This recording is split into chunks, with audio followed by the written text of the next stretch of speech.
28 years ago, the Golden State Warriors made the biggest mistake in franchise history when they failed to select at least 7 players that would eventually become NBA superstars.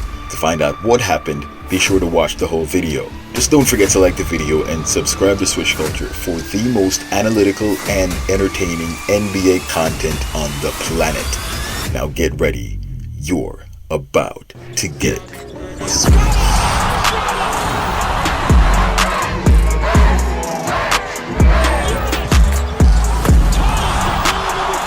Tracy McGrady is one of the greatest players in NBA history. His individual accolades vaulted him into stardom, and after a 16-year career, he was inducted into the NBA Hall of Fame in 2017. While he was a relatively unknown player coming into the NBA draft, being ranked 175th, after his performance at the Adidas camp, T-Mac went from 175. So this is from the first line. It has the 175 on there. Reason for the 175 is when I was in high school, I was the last person taken in this Adidas camp. And they gave me the jersey number 175. Like I was the last guy to enter this camp. And I left the camp playing against the top guys in the country, like Lamar Odoms and those guys.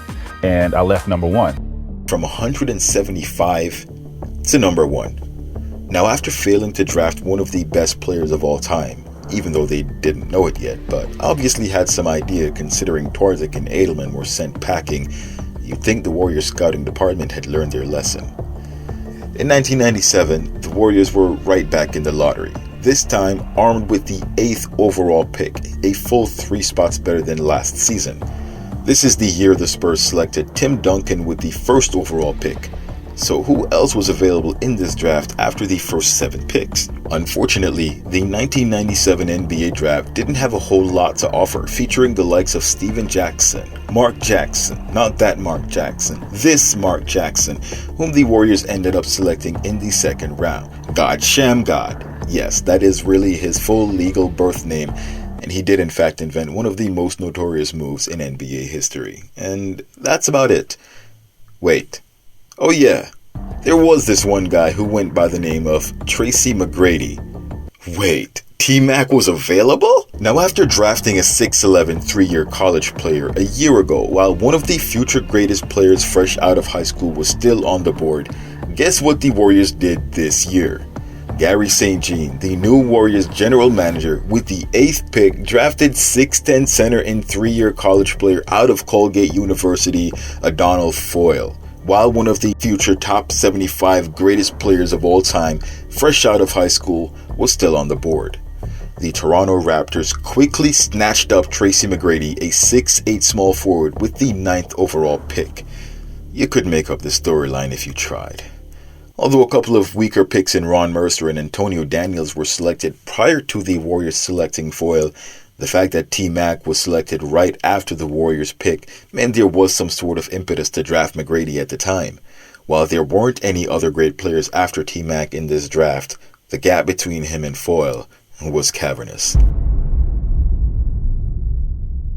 But no one knew this at the time. The logic behind the drafting of Foyle over McGrady seems patently flawed today, but how did it look back then? What they knew about McGrady was that he was a shot-blocking small forward with gifted athleticism, a smooth jumper, but could use some work on the defensive end. He won the title of Mr. Basketball USA, the Adidas camp MVP despite being relatively unknown when he went to the camp, was a McDonald's All-American as well as first-team parade All-American.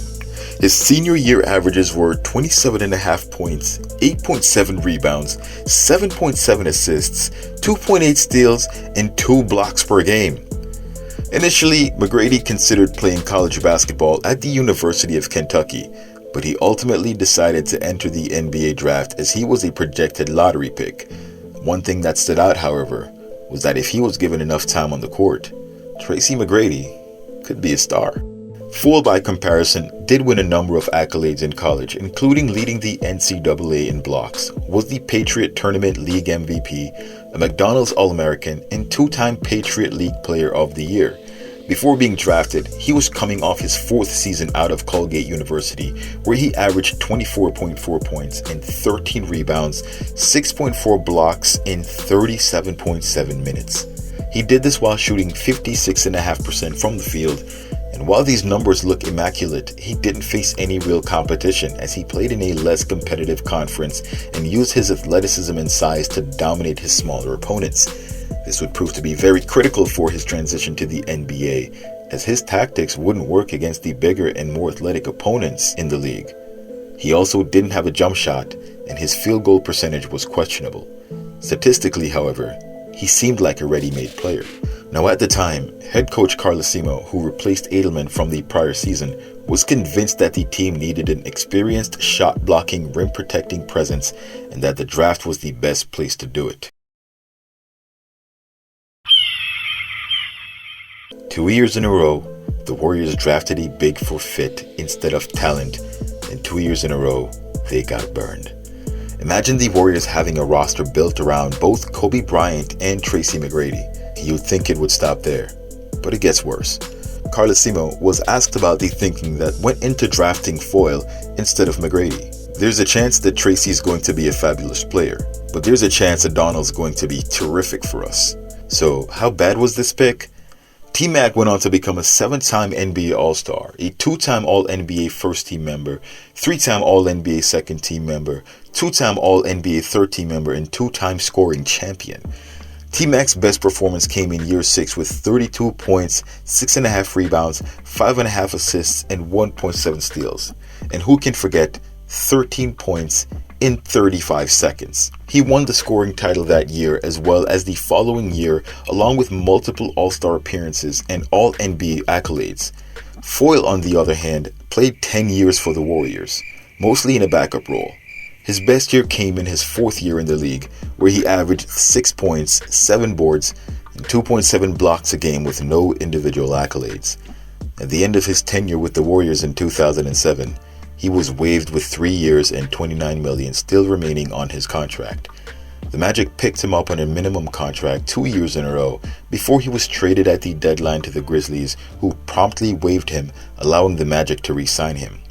After being picked up again that summer by Orlando, he had arthroscopic surgery on his knee and did not play that year from 2009 to 2010. After his surgery, however, he was inducted into the World Sports Humanitarian Hall of Fame, joining only 8 other NBA players in history, which included notables such as Julius Erving, aka Dr. J, David Robinson, and Dikembe Mutombo.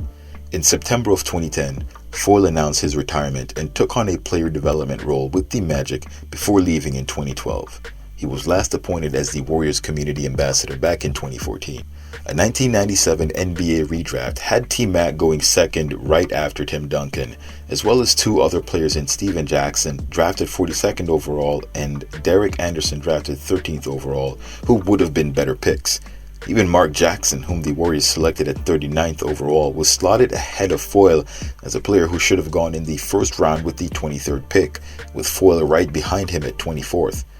But all's well that ends well, and the Warriors' second-round pick seemed to have made up for their 8th pick. By that I mean, Foyle moved down 16 places from 8th to 24th, and Mark Jackson moved up exactly 16 places from 39th to 23rd. That said, with the Warriors' depth at the 5 now 5 players deep for players 6'10 or taller, with 3 players listed at 6'9", they finished the 1997 season with a 30-52 record and even deeper into the lottery, snatching up the 5th overall pick, another 3-spot jump. At this point, it's probably best to draft the most talented player, as the prior strategy hasn't been working. There are so many different ways NBA history could have played out for the Golden State Warriors. While we only have the current one to go by, it's always fascinating to think of what could have been. Post your thoughts in the comments below, and let me know if you think you could have done better in the pre-draft evaluations. Thanks for watching. Till next time, swish!